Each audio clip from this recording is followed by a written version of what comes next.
এটি হচ্ছে digital thermometer এবং হাইগ্রোমিটার। মিটারটি একসাথে দুইটা জিনিস পরিমাপ করতে পারে। একটি হচ্ছে টেম্পারেচার এবং আরেকটি হচ্ছে হিউমিডিটি অর্থাৎ আর্দ্রতা পরিমাপ করতে পারে। এই ভিডিওতে আপনাদেরকে এই মিটারের সকল তথ্য দেওয়ার চেষ্টা করব এবং এই মিটারটি আপনারা কোন কোন প্রজেক্টে ব্যবহার করতে পারেন সে সব কিছুই আপনাদেরকে জানিয়ে দিব। ভিডিওতে সবাই একটু লাইক দিবেন এই ধরনের আরও সকল ভিডিও পেতে এবং বিভিন্ন ধরনের প্রজেক্ট তৈরি করা শিখতে চ্যানেলটি সাবস্ক্রাইব করে চ্যানেলের সাথেই থাকবেন। এখানে দেখতে পাচ্ছেন দুইটা জিনিস, একটি হচ্ছে পেল্টিয়ার আর একটি হচ্ছে থার্মোমিটার ও হাইগ্রোমিটার। পেল্টিয়ার মডিউল সম্পর্কে এই ভিডিওতে বেশি কিছু বলবো না।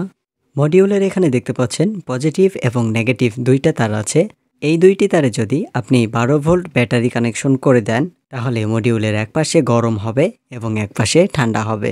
মডিউলটির এই পাশের দিকে ঠান্ডা হবে এবং অপর পাশে গরম হবে, যা আপনি হাত দেওয়ার সাথে সাথেই বুঝতে পারবেন। তবে এই মডিউলে 12 ভোল্টেজের চাইতে কম ভোল্টেজ দিলেও কাজ করে, তবে 12 ভোল্টেজের বেশি ভোল্টেজ দেওয়া যাবে না, তাহলে মডিউলটি খুবই তাড়াতাড়ি নষ্ট হয়ে যাবে। তবে পেল্টিয়ার মডিউলটি আপনারা বিভিন্ন ভোল্টেজের পেয়ে যাবেন।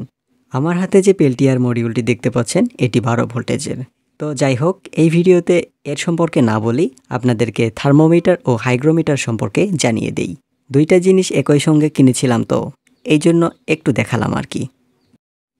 আচ্ছা, তো এখন এখানে দেখতে পাচ্ছেন ডিজিটাল এই মিটারটি, যার সাহায্যে টেম্পারেচার পরিমাপ করা যাবে এবং আর্দ্রতা পরিমাপ করা যাবে।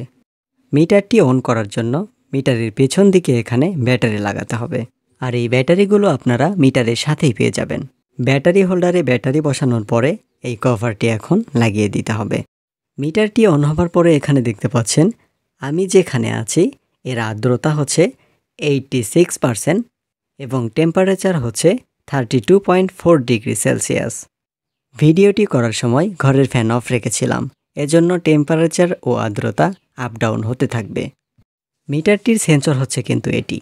আপনি যে জায়গার টেম্পারেচার ও আর্দ্রতা পরিমাপ করতে চান সেই জায়গাতে এই সেন্সরটি রেখে দিবেন, আর এই ডিসপ্লেটি আপনার সুবিধা অনুযায়ী রেখে দিবেন। আচ্ছা, তো আমি যে এই ঘরে আছি এই ঘরের টেম্পারেচার এবং আর্দ্রতা পরিমাপ করা তো হলো, তবে একটি কথা, এই মিটারে বর্তমানে যে টেম্পারেচার এবং আর্দ্রতা দেখা যাচ্ছে এটি সবসময় এইরকম থাকে না তো। আর এটি পরীক্ষা করার জন্য এখন চলে যাব ফ্রিজে। ফ্রিজে আসার পরে ফ্রিজের গ্লাসের উপর মিটারটি রেখে দিলাম এবং এখানে বর্তমানে আর্দ্রতা আপনারা দেখতে পাচ্ছেন 99% এবং টেম্পারেচার দেখতে পাচ্ছেন 26। তবে সঠিকভাবে টেম্পারেচার এবং আর্দ্রতা পরিমাপ করতে মিটারটি কিছুক্ষণ রেখে দিতে হবে। মিটার বলতে মিটারের সেন্সরটি। মিটারের সেন্সর যদি আরও কিছুক্ষণ এখানে রেখে দেই তাহলে টেম্পারেচার আরও কমে যাবে, কারণ ফ্রিজের এই গ্লাসের উপরে অনেক ঠান্ডা। মিটারের সেন্সরটি এখন ফ্রিজের মধ্যে দিয়ে দিব এবং অপেক্ষা করে দেখব আর্দ্রতা ও টেম্পারেচার কততে আসে। ইতিমধ্যে এখানে দেখতে পাচ্ছেন টেম্পারেচার কমে গেছে ও আর্দ্রতা পরিবর্তন হয়েছে। তো মিটারের ডিসপ্লেটি আপনারা একটু লক্ষ্য করুন আর দেখুন কীরকম পরিবর্তন আসে। এই মিটারটি আপনারা অনেক প্রজেক্টেই ব্যবহার করতে পারেন। মিটারটি আপনি ঘরেও লাগিয়ে রাখতে পারেন ঘরের টেম্পারেচার এবং আর্দ্রতা দেখার জন্য। এছাড়াও মিনি ফ্রিজ তৈরি করলে সেই ফ্রিজেও লাগিয়ে রাখতে পারেন।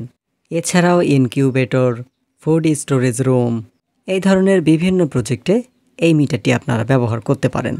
অর্থাৎ এক কথায় বলা চলে, আপনার যেই জায়গার টেম্পারেচার ও আর্দ্রতা পরিমাপ করার প্রয়োজন হবে সেই জায়গাতে এই মিটারটি লাগিয়ে রাখতে পারেন।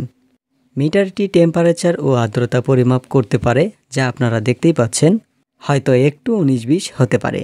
মিটারের সেন্সরটি ফ্রিজের মধ্যে রাখার পরে আপনারা দেখতে পাচ্ছেন তাপমাত্রা এখন মাইনাসের দিকে যাচ্ছে, কারণ ফ্রিজের মধ্যে প্রচুর পরিমাণে ঠান্ডা। তো এখন এরকম টেম্পারেচার নামতে থাকবে সঠিক টেম্পারেচারে না যাওয়া পর্যন্ত।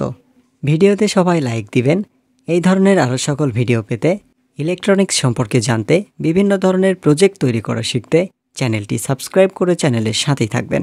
এই ভিডিওটি এই পর্যন্তই।